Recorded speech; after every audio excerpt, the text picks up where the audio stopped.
Then God said to Jacob, Arise, go up to Bethel and dwell there, and make an altar there to God, who appeared to you when you fled from the face of Esau your brother.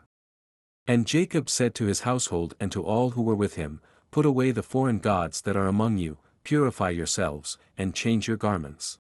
Then let us arise and go up to Bethel, and I will make an altar there to God, who answered me in the day of my distress and has been with me in the way which I have gone.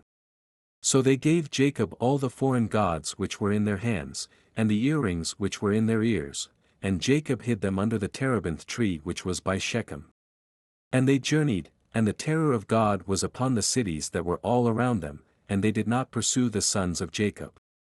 So Jacob came to Luz, that is, Bethel, which is in the land of Canaan, he and all the people who were with him. And he built an altar there and called the place El Bethel, because there God appeared to him when he fled from the face of his brother. Now Deborah, Rebekah's nurse, died, and she was buried below Bethel under the terebinth tree. So the name of it was called Allon Bashuth. Then God appeared to Jacob again, when he came from Padan Aram, and blessed him.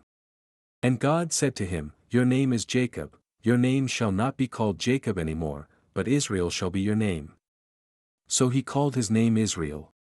Also God said to him, I am God Almighty. Be fruitful and multiply, a nation and a company of nations shall proceed from you, and kings shall come from your body. The land which I gave Abraham and Isaac I give to you, and to your descendants after you I give this land. Then God went up from him in the place where he talked with him. So Jacob set up a pillar in the place where he talked with him, a pillar of stone, and he poured a drink offering on it, and he poured oil on it.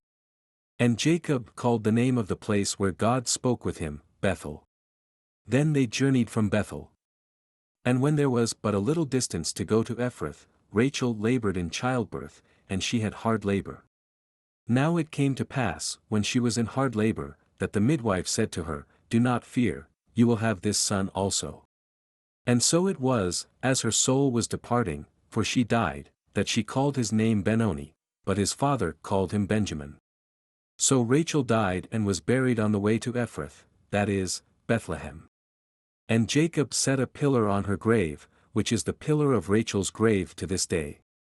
Then Israel journeyed and pitched his tent beyond the tower of Eder. And it happened, when Israel dwelt in that land, that Reuben went and lay with Bilhah his father's concubine, and Israel heard about it. Now the sons of Jacob were 12. The sons of Leah were Reuben, Jacob's firstborn, and Simeon, Levi, Judah, Issachar, and Zebulun. The sons of Rachel were Joseph and Benjamin. The sons of Bilhah, Rachel's maidservant, were Dan and Naphtali. And the sons of Zilpah, Leah's maidservant, were Gad and Asher. These were the sons of Jacob who were born to him in Padan Aram. Then Jacob came to his father Isaac at Mamre, or Kirjath Arba, that is, Hebron, where Abraham and Isaac had dwelt. Now the days of Isaac were 180 years. So Isaac breathed his last and died, and was gathered to his people, being old and full of days. And his sons Esau and Jacob buried him.